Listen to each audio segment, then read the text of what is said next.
వేషధారి, మొదట నీ కంటిలోనున్న దూలమును తీసివేసుకొనుము, అప్పుడు నీ సహోదరునిలో కంటిలోనున్న నలుసును తీసివేటకు నీకు తేటగా కనబడను. చూసా దేవుడు అని చెప్తున్నాడు. బాగా ముందు ఏం చేయాలంట? ఎదుటివాని కంటిలో నలుసు తీయాలంటే ముందు నా కంటిలో ఉన్నటువంటి దూలాన్ని, ఇంత పెద్ద దూలం కనబడుతుంది నా కంటిలో, కాబట్టి నేను ముందు ఇది తీసేసుకోవాలి. నా కంటిలో ఏం ఉందో, నేను దేవునికి భక్తిగా లేను కదండి, భక్తిగా లేను, ఇది నేను బాగా చూసుకోవాలి. ముందు నన్ను నేను సరి చేసుకోవాలి. ఇతరులకు తీర్పు తీర్చే ముందు నాకు నేను సరి చేసుకోవాలి.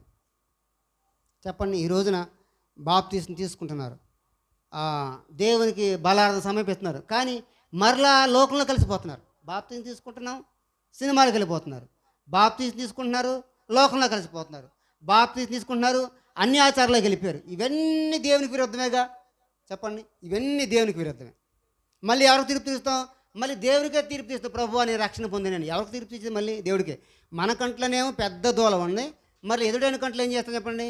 నలుసు తీయడానికే మనం ప్రయత్నిస్తాం.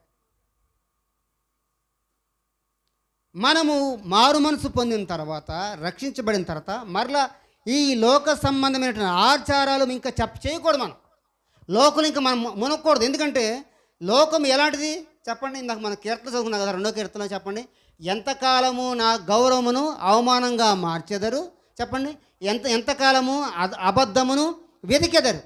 2వ కీర్తన, 4వ కీర్తనలో ఎంతకాలం అబద్ధం దాన్ని వెతుకుతారు, ఎంతకాలం మోసం దాన్ని వెతుకుతారు. ఇంకా అది మోసం అని తెలుసు, అయినా మనం మోసం కొరకే వెళుతున్నాము.